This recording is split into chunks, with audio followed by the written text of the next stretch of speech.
Hello everyone, and welcome to the very first session of the book club for 2019. Yay! If you're joining for the very first time, my name is Hannah Grace and this is a book club.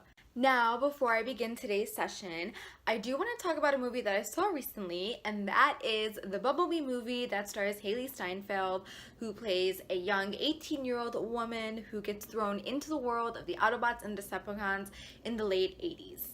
Now, one of the reasons why that the film did so well was because it was not made by Michael Bay.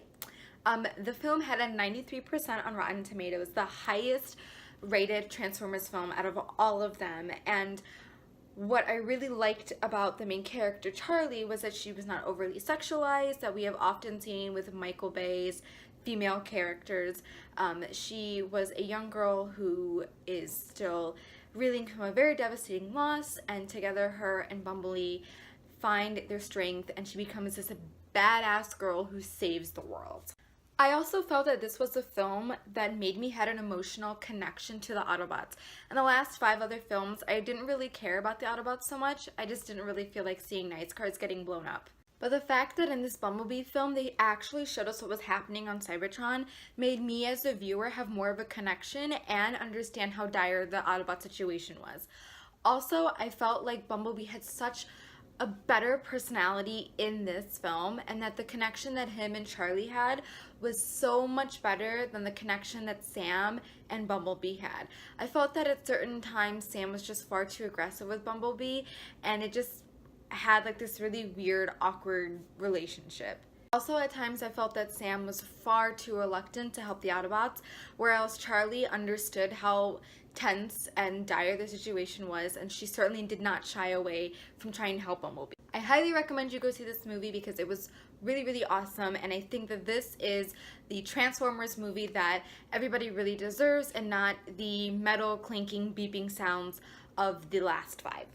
Alright, so now let's get into today's session. So I've been wanting to start this series for a while now, and this series will take us through the entire month of January, and we will be talking about popular genres and young adult literature. I have certainly read my fair share of young adult literature, and I think just on my 2 bookshelves alone here, I would say that 99.9% of my books are fantasy. So today I'm going to be talking about some elements of fantasy and young adult literature. Now, when we think of fantasy novels, some of us think of the classic novels like The Lord of the Rings by J.L. Tolkien, Harry Potter by J.K. Rowling, and the Percy Jackson series by Rick Riordan.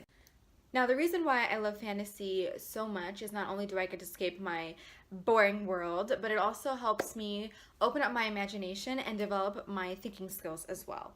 So I'm going to be taking a look at 2 book series that help embody those 2 things. Sometimes in fantasy novels, oftentimes when they're dealing with magic, the magic can be traced back to a very specific source. And the best example of that I could find on my shelf was A Court of Thorns and Roses by Sarahj.Mass. Now, most of us here who are very avid young adult readers know quite a bit about the ACOTAR world, but it isn't until the second book, A Court of Mist and Fury, that we really uncover the secrets of the world of Pernanth. Hopefully I'm saying that right. So in the second book we discover that the source of all of the 7 courts magic and the very existence of the land and of all the Fae is derived from something called the Cauldron, or sometimes referred to as the Mother. Now, at the end of Court of Mist and Fury, we all know that Feyre sisters end up becoming High Fae because they get plunged down into the cauldron by force, and that is how they develop their powers. So if they were to ever destroy the cauldron, they would essentially be destroying their own existence as well, because, like I've said, it is the source of all of their magic and power and very being. Sometimes in a fantasy series, the source of the magic is not so easily explained, but yet it is very critical for the survival of the characters. So then we're going to be taking now a look at Truth Witch series by Susan Dennard. Now, in the Truth Witch series, everybody has some sort of assortment of magical abilities, and it is critical for their own survival. For example, in the Witchland series, we have 2 main female characters. The first is Safi, who is a truth witch, meaning that she can decipher who is telling the truth or not, which makes her a very powerful target by some very bad people. And the next character we have is I don't know how to say that one. Hopefully I don't butcher it. Israelut, I believe that's how you say it. If not, someone correct me. And she is a thread witch, meaning that she can see all the different threads that bind people together. Now, what the elements of fantasy and magic do really well in this book is that they weave together a very intricate storyline that would otherwise make it really hard to believe if there was no magic involved.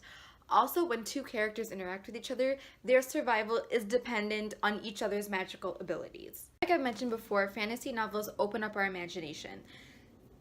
We think of things that we never would have thought of before, and they help us with situations in our own real life. Fantasy also makes us pay attention when we're reading.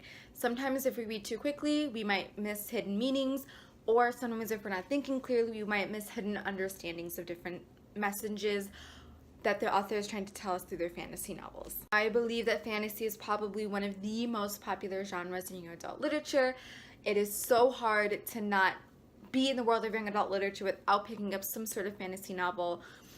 Fantasy novels definitely spark, like I said, that imagination in children and help us to grow as human beings as well. So I know for a fact that I will be reading fantasy novels probably to the day I die. That is it for today's session. Now, if you are interested in joining the book club, everyone is welcome to, as long as you are enthusiastic about all things literature. So don't be afraid to hit that subscribe button. And for today's discussion down in the comments below, what is your favorite fantasy novels? Talk about them down in the comments to get that discussion going. I will see you guys next session. Bye!